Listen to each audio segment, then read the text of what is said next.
Namaskar friends, myself Deepak Gondalia. I am welcoming you to the channel of Daya Patel's e-learning zone. तो आज जो topic है हम वो पढ़ने वाले हैं calorimetry. What is the calorimetry and what is the calorimeter and explain its principle and construction. Principle भी explain करने और construction कैसे होता है वो आपको explain करना है. तो पहली चीज़ तो कैलोरीमेट्री मीन्स क्या होता है, तो मेजरमेंट ऑफ हीट. कैलोरीमेट्री का जो मतलब है आपको समझना है, that is measurement of heat.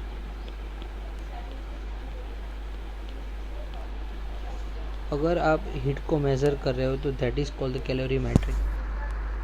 And a device which can measure the heat, कोई भी डिवाइस है तो डिवाइस को आप बोलेंगे कैलोरीमीटर. तो याद रखना है प्रोसेस जो है हीट को मेजरमेंट करने की process, that is called calorimetry, और उस डिवाइस को हम बोलेंगे कैलोरीमीटर. दो चीज़ याद रखनी कि कैलोरीमेट्री क्या है, कैलोरीमीटर क्या है. चलो अभी कैसे वर्क करता है वो डिफाइन करना है. तो जनरली क्या होता है कि कोई दो ऑब्जेक्ट है, सपोज मान लो कि यहाँ पे मैंने एक एग्जांपल लिया, एक मग है, मग के अंदर हॉट कॉफ़ी है, हॉट कॉफ़ी. तो ऑब्वियसली क्या होगी कि हॉट कॉफ़ी जो है वो खुद की हीट आसपास के सराउंडिंग के अंदर क्या होगी, रिलीज करेगी. तो मतलब कि if there is a exchange of heat between the surrounding and the system, then it is called the isolated. मतलब कि कोई सराउंडिंग चेंज ही नहीं होता, मतलब यहाँ से हीट जो है सराउंड में नहीं जा रही है, it is called the isolated system. उसको आइसोलेटेड सिस्टम कहेंगे. तो ऐसी कोई आइसोलेटेड सिस्टम के अंदर कोई पर्टिकुलर चीज़ है, उसके अंदर टेम्परेचर यानी कि हीट का कितना डिफरेंस क्रिएट करता होता है वो हम मेज़र करेंगे. तो वो डिवाइस को हम कैलोरीमीटर से डिफाइन करेंगे और वो यही प्रिंसिपल पे वर्क कर रही है. तो बोला है कि when the different part of an isolated system के डिफरेंट पार्ट है are at a different temperature पे होते हैं, a quantity of heat transfer from one part to the another part, मतलब हायर टेम्परेचर से लोअर टेम्परेचर में heat का transfer होता है. Then the heat loss by the one object is equal to the heat is loss gain by the another object. तो चलो मैं एक सिंपल लैंग्वेज में बता दूँ कि यही एग्जांपल ले रहा हूँ मैं कॉफ़ी का और सराउंडिंग का. कॉफ़ी जो है हॉट है तो मतलब खुद की हीट जो सराउंड को देगी और उसी टाइम पे सराउंड वो हीट को गेन करेगा. तो जो हीट का एक्सचेंज होता है यही प्रिंसिपल पे कैलोरीमीटर वर्क करता है, चलो प्रिंसिपल तो हमने देख लिया. नेक्स्ट बात करेंगे कंस्ट्रक्शन. कंस्ट्रक्शन कैसे होता है, तो कंस्ट्रक्शन के अंदर बोला है it is consist of the metallic vessel and stirrer. मान लो कि यहाँ पे हमने एक मेटालिक वेजल लिया है और उसको अंदर कोई लिक्विड है तो उसको घुमाने के लिए स्टीरर लिया है, मतलब वो रोटेशन कर रहा है. Same material like a copper और एल्यूमिनियम, मतलब मान लो कि ये कॉपर का है तो यह भी कॉपर का ही होना चाहिए, और एल्यूमिनियम का है तो यही भी एल्यूमिनियम का ही होना चाहिए. तो वेजल और stirrer both are the same material. The vessel is kept inside the wooden box, मतलब कि ये पूरे वेजल को आप वुडन ब्लॉक के अंदर प्लेस कर सकते हो, wooden jacket, and which contains the heat insulating materials like a glass, wool etcetera. मतलब यहाँ पे आसपास में जितना भी रीजन है, ये पूरा रीजन, इसके आसपास जो भी रीजन है उसके अंदर क्या होगा, तो उसके अंदर होगा इंसुलेटिंग मटेरियल. अभी इंसुलेटिंग मटेरियल क्या करेगा, तो यहाँ की हीट को बाहर नहीं जाने देगा, बाहर की हीट को अंदर नहीं आने देना, यानी कि पूरी सिस्टम जो है आइसोलेटेड हो गई है. The outer jacket acts as a heat shield, उसको हम क्या बोल सकते हैं, heat shield. Outer jacket is behave like a heat shield and reduce the heat loss from the inner vessel. मतलब कि इनर का वेजल जो है हॉट होता है, यहाँ पे जो भी हीट लॉस बाहर की डायरेक्शन में जाएगी उसको रिड्यूस करता है. मैं ऐसे नहीं बोल रहा हूँ कि 100% वो ज़ीरो कर देगा, हीट का लॉस जो है कुछ ना कुछ रिड्यूस करता है। And there is no opening in the outer jacket, outer jacket के अंदर कुछ भी ओपनिंग नहीं है। And which a mercury thermometer can be inserted, सिर्फ यहाँ पे मर्क्यूरी थर्मोमीटर को इंसर्ट किया होता है और वो टेम्परेचर मेज़र करता है कि कितना टेम्परेचर एक ऑब्जेक्ट में से दूसरे ऑब्जेक्ट में ट्रांसफ़र होता है। तो यही कंस्ट्रक्शन है कैलोरीमीटर का। Change in the state of matter, तो ऑब्वियसली हमारे पास 3 स्टेट होते हैं। फर्स्ट है लिक्विड, गैस और solid. By applying the heat और releasing the heat we can define there is a change in the state. Suppose मान लो कि आप सॉलिड है हीट दे रहे हो तो लिक्विड में कन्वर्ट होगा, लिक्विड को हीट दे रहे हो तो गैस में कन्वर्ट होगा। लेकिन उल्टा भी कह सकते हो कि गैस में जो भी हीट है उस हीट को आप दे रहे हो इसकी जगह पे क्या करें, एब्जॉर्ब कर लो। तो एब्जॉर्ब कर लो तो वो लिक्विड में कन्वर्ट होगा, लिक्विड की जो भी अमाउंट ऑफ हीट है उसको एब्जॉर्ब करोगे तो वो सॉलिड में कन्वर्ट होगा। तो ऐसे ही मतलब कि कुछ भी हीट का चेंज होता है तो वहाँ पे स्टेट में चेंज आता है, तो that is called the change in state of matter. Matter का स्टेट चेंज होना होता है। चलो नेक्स्ट पार्ट में हम डिफाइन करेंगे the process of the change in the state of matter by heating और कूलिंग इट। अगर मान लो कि आप हीट भी कर रहे हो या कूल भी कर रहे हो तो उसके अकॉर्डिंगली कैसे चेंज होता है। तो सपोज मान लो कि हम यहाँ पे एग्जांपल के साथ में मैं रिप्रेजेंट कर रहा हूँ। We are taking the ice cube, और आइस क्यूब को अगर आप 0 डिग्री सेल्सियस पे रख रहे हो तो 0 डिग्री सेल्सियस पे वो इनिशियल लेवल पे क्या होगा, आइस में मतलब थोड़ी सी हीट आती है, थोड़ी सी हीट आप अप्लाई कर रहे हो तो उस हीट के अंदर टेम्परेचर 0 ही रहेगा, लेकिन इस फेज़ में आइस होगा और थोड़ा सा हीट एब्जॉर्ब करके वो मेल्ट हो जाती है और वो वाटर के अंदर कन्वर्ट हो जाएगा। आइस के अंदर से वो वाटर में कन्वर्ट होगा, लेकिन टेम्परेचर 0 है। बाद में हम क्या करेंगे, धीरे धीरे टेम्परेचर इंक्रीज़ करते गए 100 तक टेम्परेचर इंक्रीज़ कर दिया।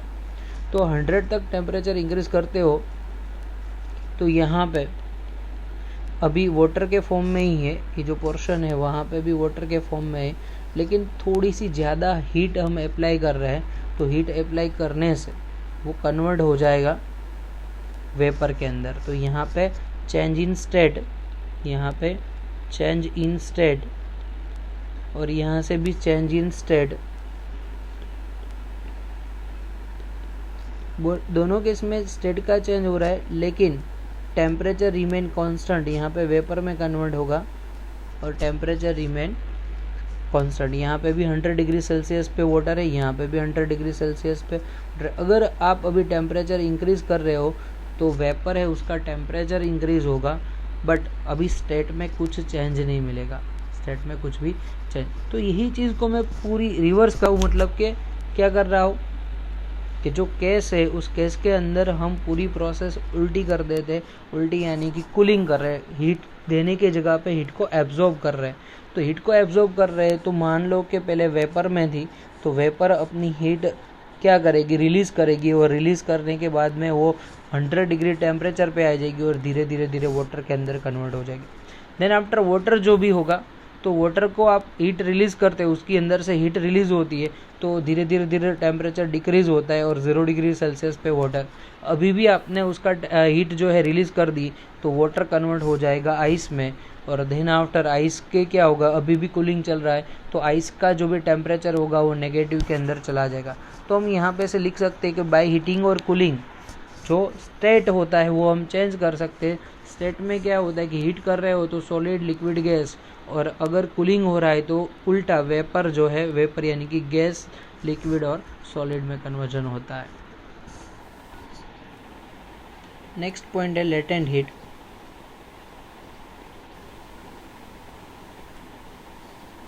तो लेटेंट हीट का मतलब क्या होता है, तो लेटेंट हीट का मतलब कि अगर मान लो कि कोई भी ऑब्जेक्ट को एक फॉर्म में से दूसरे फॉर्म के अंदर कन्वर्ट कर रहे हो, मतलब कि स्टेट चेंज करा रहे हो, solid to liquid, liquid to gaseous, तो उस कंडीशन के अंदर जो भी हीट रिक्वायर है that is called the latent heat. और लेटेंट हीट का formula Q is equal to ml, L for the latent heat, मतलब कि अगर आइस को कन्वर्ट करना है वाटर के अंदर, तो उसके लिए उसके जो पॉइंट है, मतलब कि क्या होता है मेल्टिंग, तो मेल्टिंग पॉइंट की जो वैल्यू है लेटेंट वैल्यू, तो लेटेंट वैल्यू कुछ सर्टेन होगी। वैसे ही सपोज़ मान लो कि वाटर है, वाटर को आप वेपर में कन्वर्ट कर रहे हो, तो उस कंडीशन के अंदर जो लेटेंट हीट है उसकी वैल्यू कुछ डिफरेंट होगी। तो सिंपल सी चीज़ याद रखना है कि L is called the latent heat and latent is equal to Q/m। तो मतलब पर्टिकुलर एक स्टेट में से दूसरे स्टेट चेंज करवाने के लिए आपको यहाँ पे कुछ कांस्टेंट मिलेगा, उस कांस्टेंट को आप लेटेंट हीट से रिप्रेजेंट कर रहे हैं, और उसकी जो वैल्यू है जूल पर किलोग्राम है, मतलब यूनिट जो है जूल पर किलोग्राम है लेटेंट हीट का यूनिट। बट यही यूनिट के लिए आपको याद रखना है कि हमने जो पिछले डायग्राम में रिप्रेजेंट किया था, मतलब कि आइस को वाटर के अंदर कन्वर्ट करना है, तो वाटर के अंदर कन्वर्ट करने के लिए आपको लेटेंट हीट की रिक्वायरमेंट है 3.33 इंटू 10⁵ जूल पर किलोग्राम। एल की वैल्यू इतनी होगी, और कैलोरी में लिखना है तो 80 किलो कैलोरी पर केजी। और यही चीज़ है वाटर में से वेपर में कन्वर्ट करने के लिए 22.6 इंटू 10⁵ जूल पर किलोग्राम और 540 किलो कैलोरी पर केजी। तो इतनी लेटेंट हीट की रिक्वायरमेंट होती है। तो ये क्वेश्चन में याद रखना है कि अगर एक फेज़ में से दूसरे फेज़ में चेंज करना है, और फेज़ को चेंज करने के लिए जो भी एनर्जी रिक्वायर है तो वो लेटेंट हीट होगी, और आइस के लिए मतलब कि वाटर के लिए हमने यहाँ पे ऑलरेडी रिप्रेजेंट करके रखा है। चलो नेक्स्ट टॉपिक है heat transfer.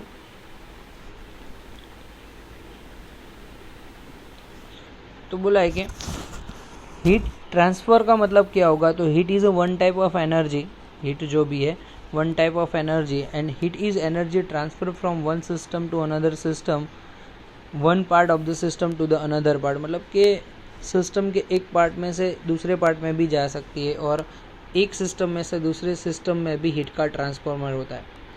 Due to the difference of temperature, दोनों चीज़ में टेम्परेचर का डिफरेंस होगा तो ये चीज़ पॉसिबल है। सिंपल एग्जांपल लूँ मैं कि एक आइसोलेटेड कंटेनर ले रहा हूँ, यहाँ पे मग के अंदर कॉफ़ी है, हॉट कॉफ़ी है, और साइड में आइस है। तो कॉफ़ी अपनी हीट रिलीज़ करेगी, आइस एब्जॉर्ब करेगा, और आइस मेल्ट होगी और कॉफ़ी जो है ठंडी हो जाएगी। ये चीज़ पॉसिबल है।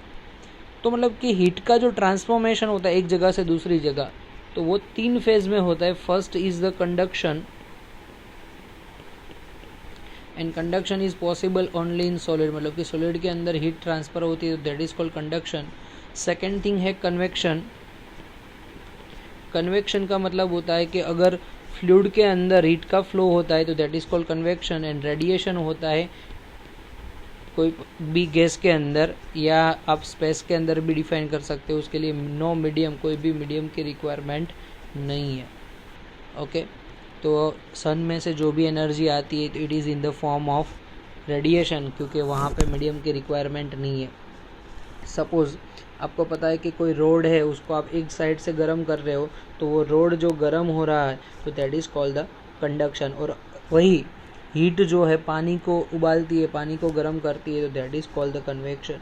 तो 3 चीज़ है, और यही हीट से अगर आप अपने हाथ या चेहरे पे या किसी भी जगह पे हीट लग रही है तो that is called the radiation. तो 3 टाइप है, 3 टाइप को हमने यहाँ पे एक्सप्लेन कर दिया।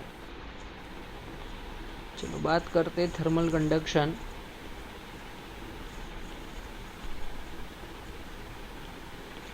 थर्मल कंडक्शन के अंदर क्या होगा कि सपोज़ मान लो कि यहाँ पे एक रोड है, इस रोड को मैं यहाँ पे हीट अप्लाई कर रहा हूँ। तो हीट अप्लाई कर रहा हूँ तो यहाँ पे इतने पोर्शन में जितने भी मोलेक्यूल्स है वो क्या हो गए, एनर्जेटिक हो गए, और एनर्जेटिक होते तो ऑसिलेट हो गए, और ऑसिलेट होने के बाद में उसके नियर बाय जितने भी मोलेक्यूल्स है उसको हीट ट्रांसफ़र करेंगे, उसको क्या करेंगे, हीट ट्रांसफ़र करेंगे। तो यहाँ से हीट ट्रांसफ़र यहाँ पे हुई एडजेसेंट पार्ट में, क्योंकि यहाँ पे आपको पता है कि T प्लस डेल्टा T जितना टेम्परेचर होगा, नेक्स्ट सेशन में टेम्परेचर T जितना है, तो due to this temperature difference the heat is flowing from the higher temperature to lower temperature. तो यहाँ पे अभी टेम्परेचर T होगा, इसके आगे कुछ टेम्परेचर कम होगा, डेल्टा T जितना होगा, तो अभी यहाँ से हीट यहाँ पे ट्रांसफ़र होगी, ए वाले पार्टिकल ऑसिलेट करने हो चालू हो जाएगा। देन आफ्टर नेक्स्ट में क्या होगा कि T-2 डेल्टा टी टेम्परेचर, फिर भी यहाँ पे टेम्परेचर कम होगा तो वो पार्टिकल भी ऑसिलेट होगा। तो कॉन्स्टेंटली क्या है कि एडजेसेंट सेक्शन है, एडजेसेंट मतलब कि नियर बाय सेक्शन है, तो उस सेक्शन के अंदर जो भी हीट प्रोड्यूस होती है वो हीट ट्रांसफॉर्मेशन होती है कि टेम्परेचर का डिफरेंस है और higher temperature to lower temperature के अंदर उसका फ्लो होगा। तो एक कंडक्शन की मेथड है। और नेक्स्ट जो हम बात करेंगे कंडक्शन की मेथड के अंदर के हीट का फ्लो कितना है वो हमको फाइंड करना है। चलो इस पोर्शन में हमको लिखना है कि heat conduction by the equation, यानी कि उसका इक्वेशन हमको डिराइव करना है।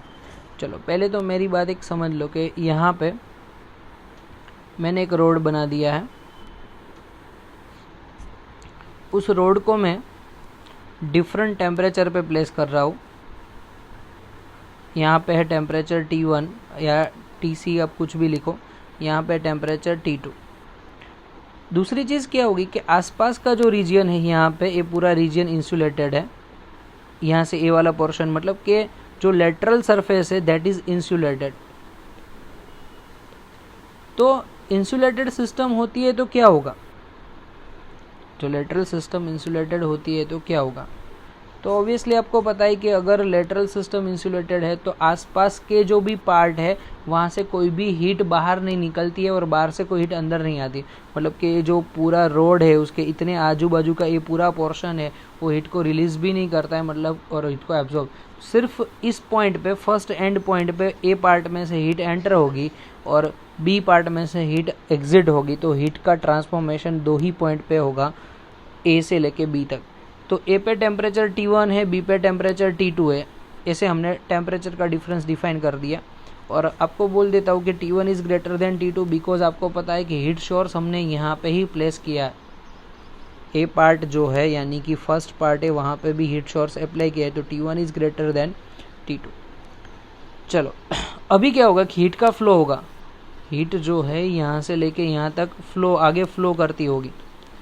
तो हीट का जो फ्लो होता है वो किस पे डिपेंड कर रहा है, कुछ भी हीट मिलेगी तो वो दो पॉइंट पे टेम्परेचर का डिफरेंस है उस पर डिपेंड करेगी। तो आप लिख सकते हो H proportional to difference of temperature, और डिफरेंस ऑफ टेम्परेचर आप लिख सकते हो T1 माइनस T2। दूसरी चीज़ है कि सपोज हीट यहाँ से फ्लो होना स्टार्ट हो गई और लेंथ L जितनी है, तो जितनी ज़्यादा लेंथ होगी उतना ही उसको टाइम ज़्यादा लगेगा। तो हीट फ्लो का जो इक्वेशन है डिपेंड्स ऑन द लेंथ, यानी कि inversely proportional to the length. ज़्यादा लेंथ है तो हीट का फ्लो धीरे धीरे धीरे होगा, कम है तो जल्दी से बाहर निकल जाएगी। आपको सिंपल से एग्जांपल कि छोटी सी पानी की पाइप है, यहाँ से पानी डाला तो जल्दी से बाहर आ गया, लेकिन बड़ी सी पाइप है, यहाँ से पानी डाला तो बाहर निकलने के लिए आपको टाइम ज़्यादा लगेगा। तो ये चीज़ याद रखनी है कि अगर लेंथ ज़्यादा है तो हीट फ्लो जो होगा वो कम होगा। ओके, नेक्स्ट सेशन में हम बात करेंगे H प्रोपोर्शनल टू A, मतलब कि जितना बड़ा एरिया, मान लो कि इतना एरिया है और यहाँ पे बहुत ही बड़ा एरिया है, तो एरिया का जो भी डिफरेंस मिल रहा है, एरिया का जो भी डिफरेंस मिल रहा है तो उसके रिगार्डिंग क्या होगा, तो हीट फ्लो ज़्यादा होगी। आपको पता है कि जितना बड़ा एरिया उसमें से पानी ज़्यादा जाएगा, कम एरिया है तो धीरे धीरे जाएगा। तो H प्रोपोर्शनल टू A, यानी कि पूरे इक्वेशन को हम एक साथ इकट्ठा लिख दे तो H proportional to A into T1 minus T2 divide by L, T1 minus T2 divide by L। और प्रोपोर्शनलिटी रिलीज करते हैं तो यहाँ पे कांस्टेंट मिलेगा K, तो H is equal to K A T1 minus T2 divide by L। ठीक है, समझ में आ रहा है। और K को क्या बोलेंगे, तो K is called the thermal conductivity, K is called the thermal conductivity. Okay, the greater value of K for the material more rapidly it will conduct the heat। K की जो वैल्यू ग्रेटर है वो जितनी heat conduct करती है उसकी K की value जितनी ज़्यादा उतनी हीट ज़्यादा फ्लो होगी। तो आप लिख सकते हो if K is greater than H is greater, यानी कि फ्लो ऑफ हीट जो है वो ज़्यादा रहेगा।